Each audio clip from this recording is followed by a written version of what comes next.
but I think is definitely a lot of true to that statement. I kind of wanted to just give you guys a little bit about my journey and how I went through the whole program.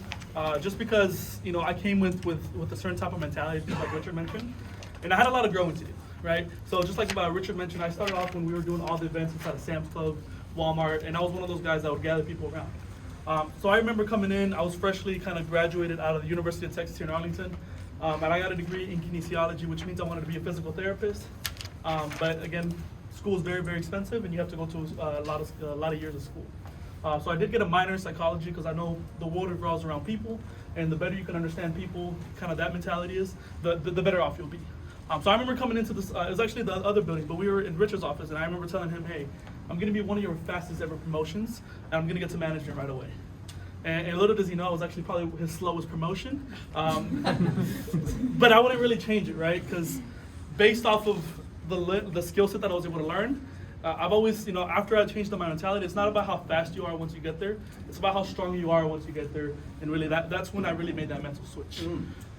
So when, I started off inside of stores, and, when I came in, I was very, very good at sales. I'll tell you guys, I was really good at sales, but I could not build a team to save my life.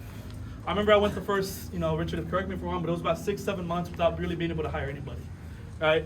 I remember being inside of the store in Sam's Club in Frisco, I think it was, and I got like 10 interviews in a week, and I hired 0 people, right? And it was just one of those things where I was doing all the right things. I was showing up early. I was practicing my second round with Richard. I was practicing my second round with my leader, and it was one of those things where it just wasn't clicking, right? And I remember sitting down in Richard's office, in the other office, and I was like, I don't know what I'm doing wrong. I kind of thought about, if you haven't thought about quitting, you just haven't been here long enough, right? But it's one of those things, it's normal. You'll get through it. But I remember I sat down and I was like, I'm doing all these things right. Why am I not there? And I'm not much of an emotional person, but I even cried in his office based out of frustration. Because I was putting in 80 hours a week, 90 hours a week. I was, on Sundays, on our days off, or Mondays, during that time it was our days off, I would be over to his house. I was practicing my second round interview. We'd play a little bit of cornhole afterwards, but then we'd practice our second rounds.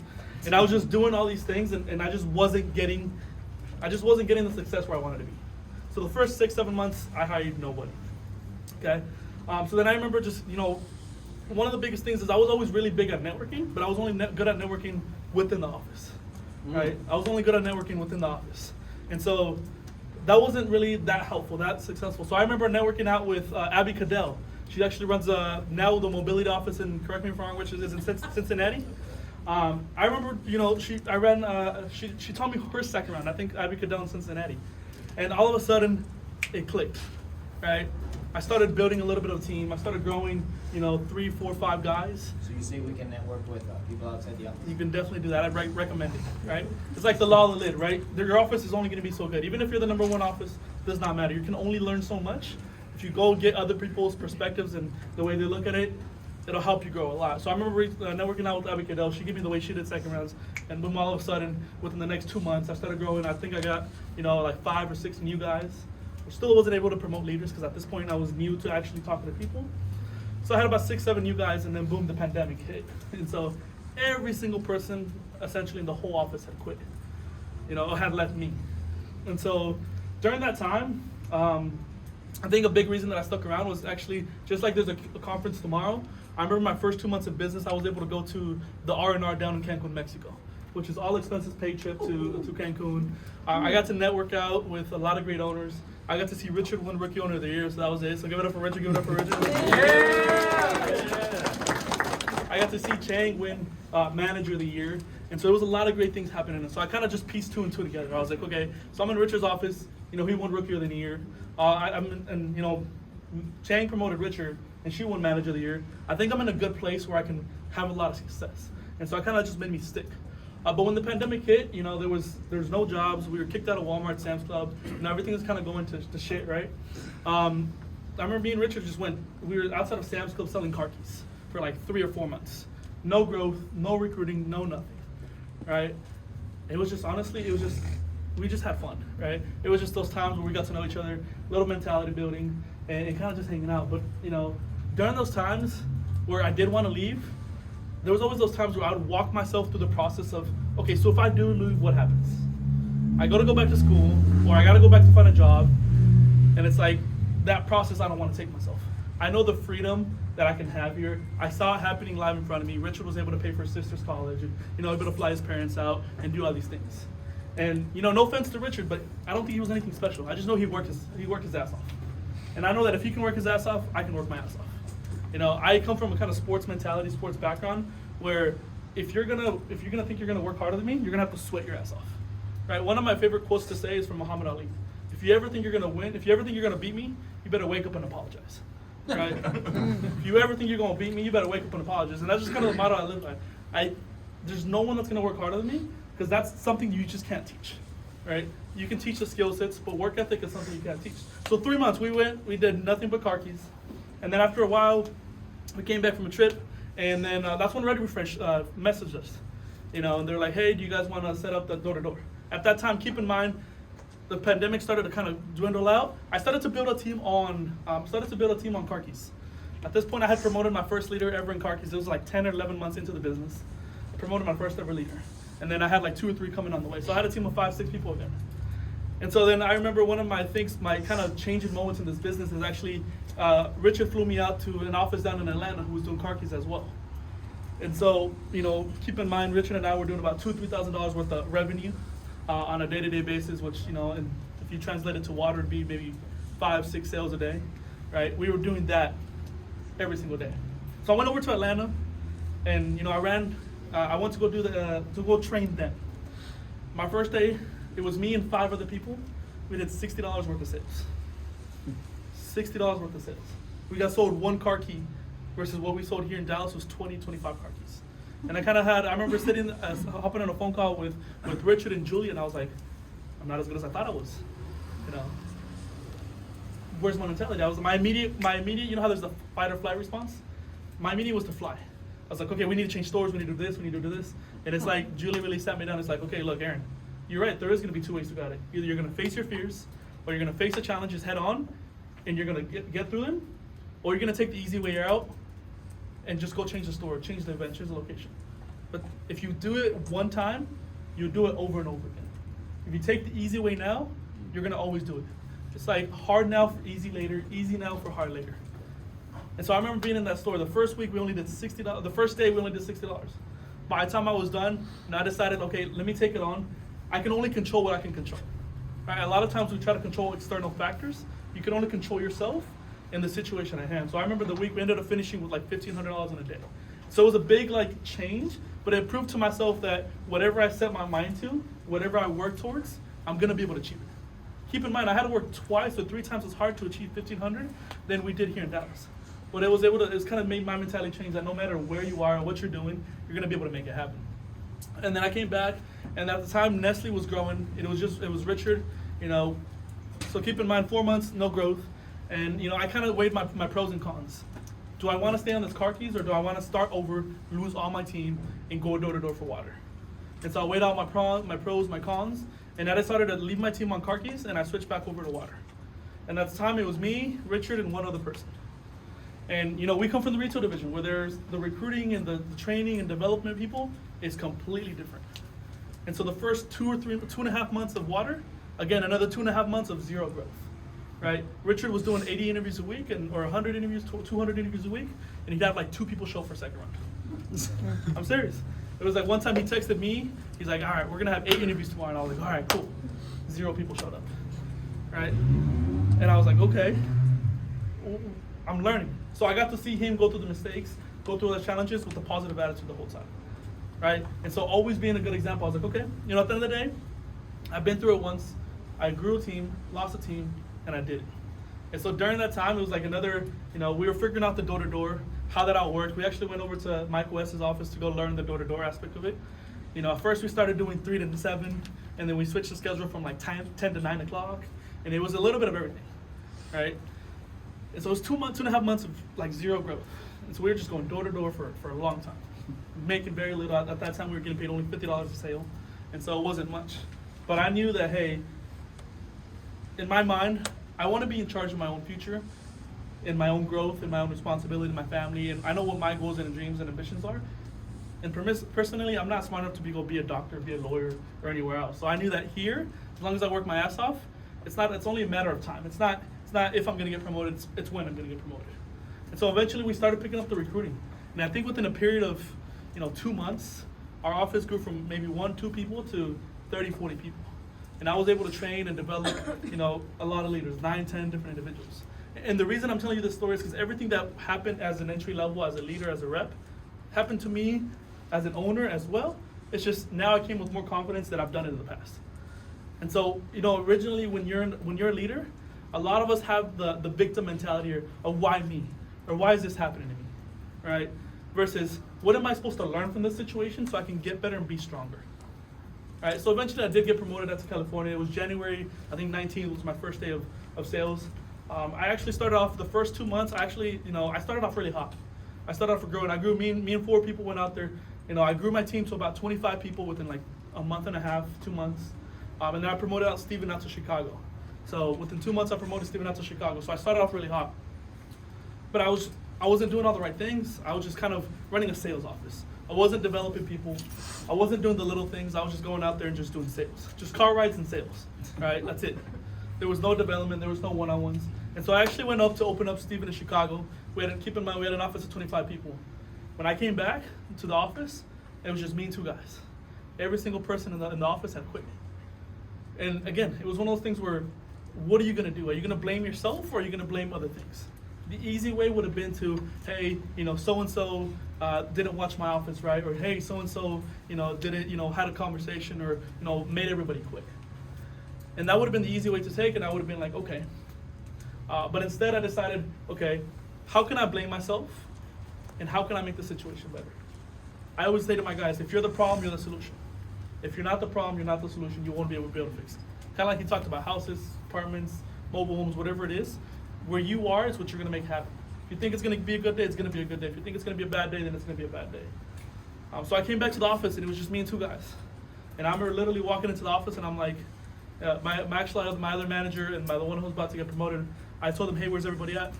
They said, this is everybody. And so it's okay to lose your attitude. So I lost my attitude. It was a 30-second loss of attitude, and then I knew it was time to get back to work. Because as a manager, you gotta be the example. You gotta be the example. As a leader, you gotta be the example. If you're freaking out when shit hits the fan, guess what your guys are gonna do? They're gonna freak out as well. And so I remember freaking out for 30 seconds, and my guys saw me freak out for 30 seconds, but then they saw me, hey, it's time to get back to work. And it's for the next month. At this time, I switched over from Nestle to a different campaign, the Free Phones campaign.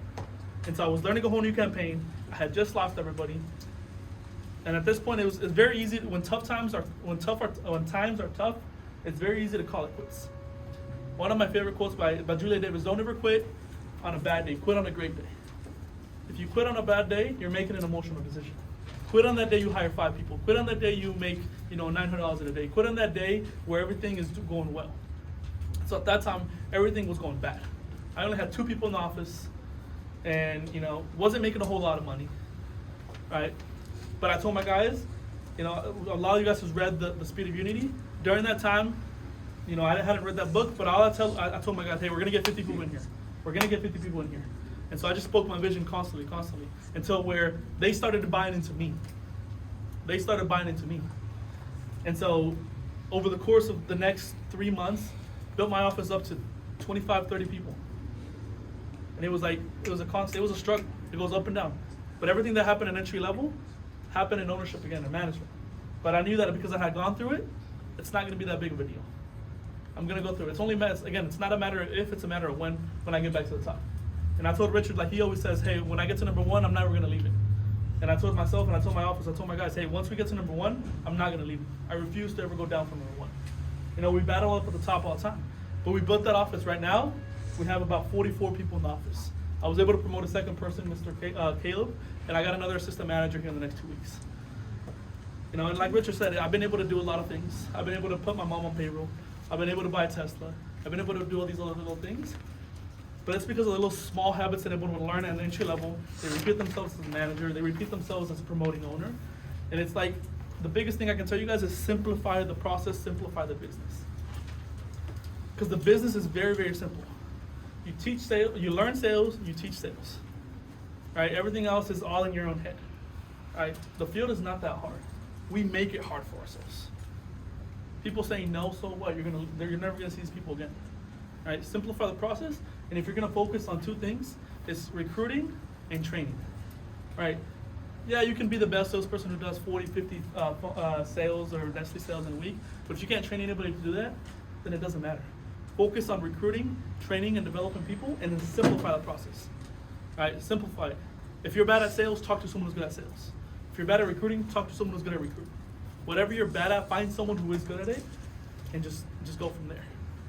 But it's kind of like the thing, it doesn't matter what you've been through. Stop playing the victim mentality. How can I make the situation better? And so now, like, yes, my office is running, and I work a lot less now than I did when I first started. My first 5 or 6 months in business, I was going every single day to the field. 6 months, my first 5 or 6 months, I was going every single day to the field, and I was not making nearly the kind of money that I am now. I'm not making nearly the money that I am now, right? But it's all thanks to, the things that you guys learn here. Richard, I love him. If he ever asked me, hey, Aaron, help me out, and I would definitely do it. I learned a lot of things from it. I learned a lot of things from here. Claire's a great resource as well. She's actually one of my first network calls that I did as a brand new leader. Right? So there's a lot of things you guys can learn, but simply just simplifying the process, training and recruiting. Right? You're gonna see it's not how fast you are once you get. It's not how fast you are. It's how strong you are once you get there. I saw some people who started after me get promoted before me too. And again, it's one of those things where I could have been like, what the hell, or I could have played victim mentality, or hey, there's favorites in the office. I could have just been like, okay, what can I learn from this person and how can I get better? Right? So look at where you're at now, simplify the process, and who can you network out to get better? And that's my message. Any questions? Anybody want to ask anything? Yes. How do you motivate your team to actually want to grow? How do you actually push others? It's easy to push yourself. How do you actually get the others to follow? Yeah, so the first thing is you got to lead by example. So if you're not leading by example, if you're not motivated, you can't ask your team to do something that you've never done before. Right? So when I was rebuilding my team, I can't tell my guys, hey, go to the field if I'm not going to the field. Right? So first of all, you got to lead by example. And then, you got to find everyone's kind of ticking point. Everyone is motivated a little bit differently. So one of my favorite books to ever read was How to Win Friends and Influence People by Dale Carnegie. Right? So everyone has different ticking points on why. Some people are very money motivated, so talk to them about money. Some people are very management motivated, so talk to them about management. And then at the end of the day, when you get into a leadership position, it's no longer about your goals, it's about your team's goals. How can you help them achieve their goal? And then you'll achieve your goal.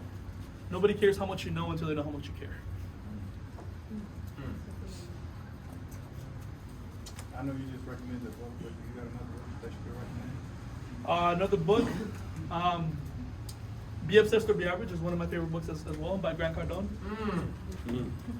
Be Obsessed or Be Average. I recommend that one on audio instead of reading it, because Grant Cardone will yell at your ear. Pretty good. Yes. Can I get your phone number? I'll give it to you guys after. Yes. Yes. What's your thoughts on building a culture in your team, and what's some good ways to go about doing that? So building the culture is huge. The first thing that you got to do is, again, lead by example, but get buy-in, right? You can't just go out there and be like, hey guys, this is what we're gonna do, right? Hey, do you guys think this is a good idea, right? And you being the energy, or you being whatever kind of motivator, whatever kind of culture you want, you got to do it first. My office is also very loud to what we can be, because we get noise complaints as well. But my guys see me running around and doing everything that I want the coach to be. But you gotta do it. You gotta lead by example before you want to be able to do it. Like I implemented the 8 core steps as well in my office, but no one was doing the 8 core steps until I did it myself, right? Because then if not, you're a hypocrite. Hey, you go out to the field, or hey, you read, but if you never read, no one's gonna do it. And then just talk about it. If you're reading, talk about it. If you're listening, talk about it. Right? You don't talk about reading if you don't read. Exactly. Speak things into existence. Yes, sir. What was one of the biggest mistakes you made when you first got in? One of the biggest mistakes I made? I think one of the biggest mistakes I made is assuming that people just get things, right? I assume that people know more than they know, right? Think about it, person comes into the business, they know nothing, It's like this is a brand new baby. Right? You assume people are gonna know how to have a conversation. You assume people are gonna know how to do sales, and that's also why my office fell apart the first time. I assumed everyone was gonna be a leader. I assumed everyone was gonna be on time. I assumed the little things, and that's not the case, right? Think about yourself when you were a brand new person. Did you know all these things? No, but you expect every other new person to know it. So don't assume that people are gonna know things. You gotta teach them those kind of things. Anything else? Yes. How did you keep your personal relationships while working so many hours? Working so many hours? Yeah, like, Yeah, and so I think my biggest thing is a lot of people try to separate the two things. Hey, I want to have my personal time, and I want to have my business time. But if you make it all one, it's going to be the easiest thing. All right. So if you have a significant other, bring them, or just time manage. Right. You'll make time for what's important. If you want to have a date night with your significant other, hey, let me hit this goal. Let me finish my one-on-ones by Wednesday, so that way on Thursday I can go and have a date night, or on Friday I can have a date night. And so it's all about time management, right? You guys all use those little calendars. Schedule that in just like you guys do your one-on-ones, everything else. Right? You can schedule it in. I know there was a point in time where I was just working so much, and I was like, okay, maybe I can take this one, instead of coming in at 8:30 every single day, maybe once or twice a week, or once every 2 or 3 weeks, I can sleep in and get have breakfast with my mom, or whatever it is. You can pencil things in and get it done. Right? Prioritize your time. Yes, sir. So I know you said you got to lead by example. What is the other way that you can actually motivate people that, say you doing everything that you need to do? What's another way to actually go about showing, helping them push them, What's another way to push people? Yeah, so connect them with other people. All right, connect them with other people. Larry always talks about we try to do things ourselves. Find someone who's the same personality, same background, or same whatever it is, and connect them with them, right?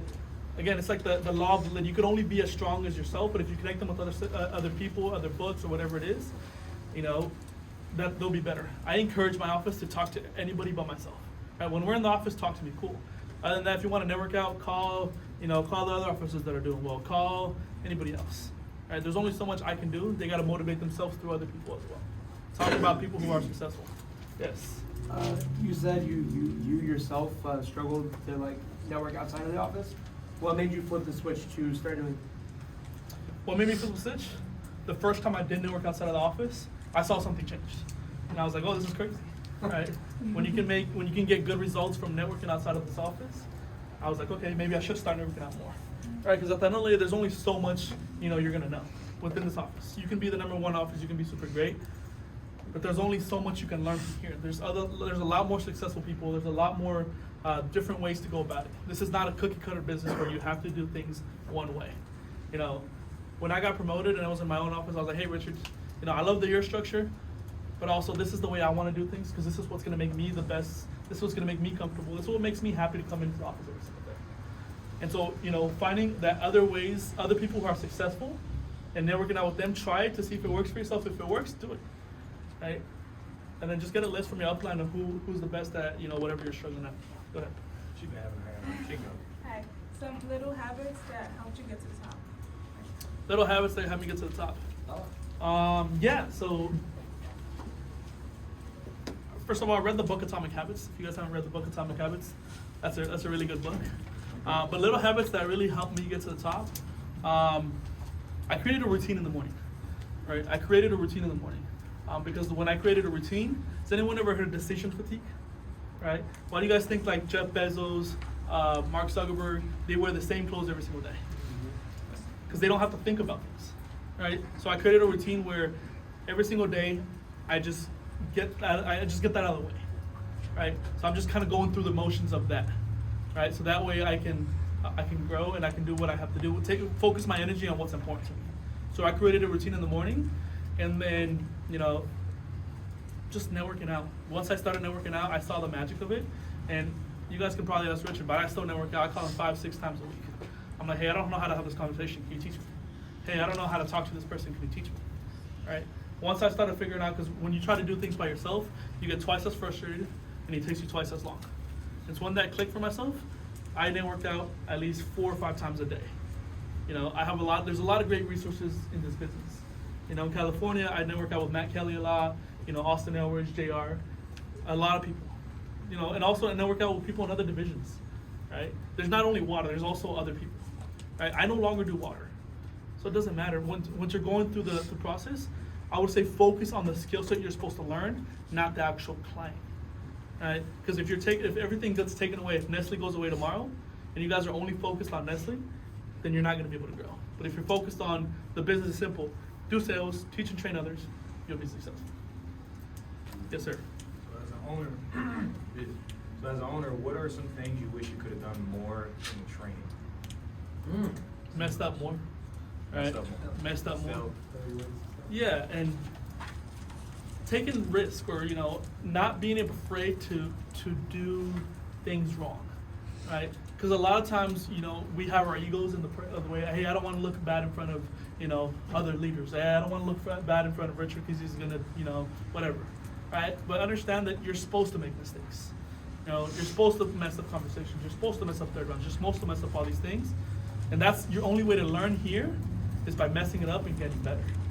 Right? So I'm now super grateful that, hey, it did take me 16, 17 months to get promoted, because now I consider myself to be one of the strongest owners, and I'm not going anywhere. But if I would have got promoted within 4, 5, 6 months, I would not be where I am today. And so once I started focusing on the process and what I'm supposed to learn versus the actual result, that's when I really started to grow and to do better. Once I understand that, hey, what else am I supposed to learn? Why am I supposed to do this? Understanding the why behind everything. If you understand the why behind everything, you'll get it. All right? Yes.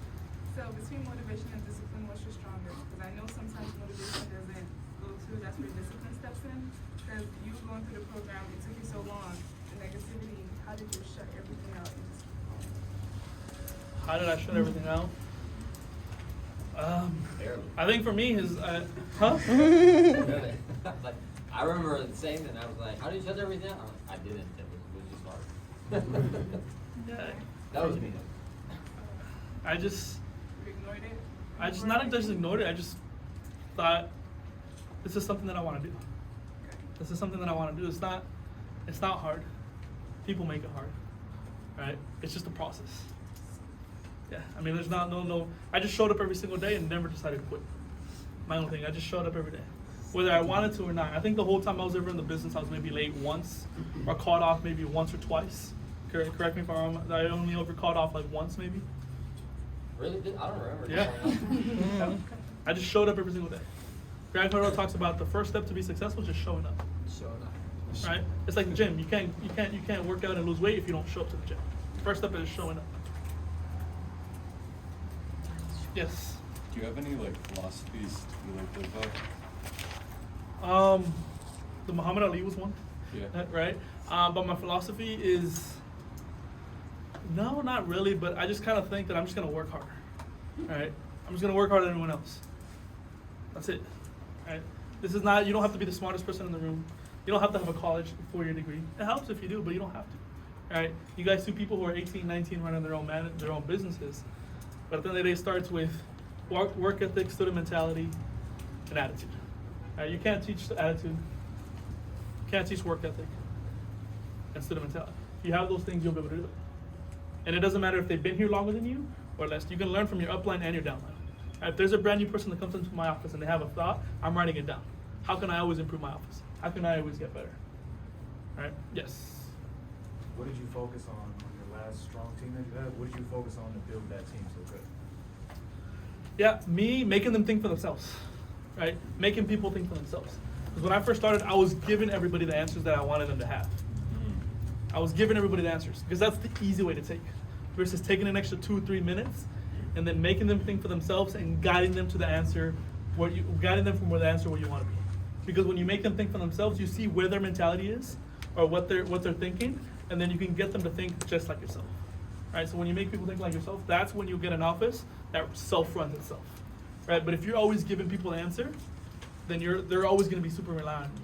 So if you have a team and they're always calling you all the time with any little problem, it's because you're not making them think for themselves and you're not teaching them how to actually fix problems and be solution oriented, which is just finding the problem. So making people think for themselves, is I actually have a reminder every single morning at 8 a.m. Make my people think for themselves. Every morning, make my people think for themselves. And that way, the easy answer is whenever someone asks me a question, I'm like, what do you think? And then once I see where they're at, I can guide them to the way they're thinking, and that way, that's when they actually grow and learn how to solve problems by themselves. Thank you. Anybody else? That's it. Was that good? Yeah. You guys appreciate that? Yeah.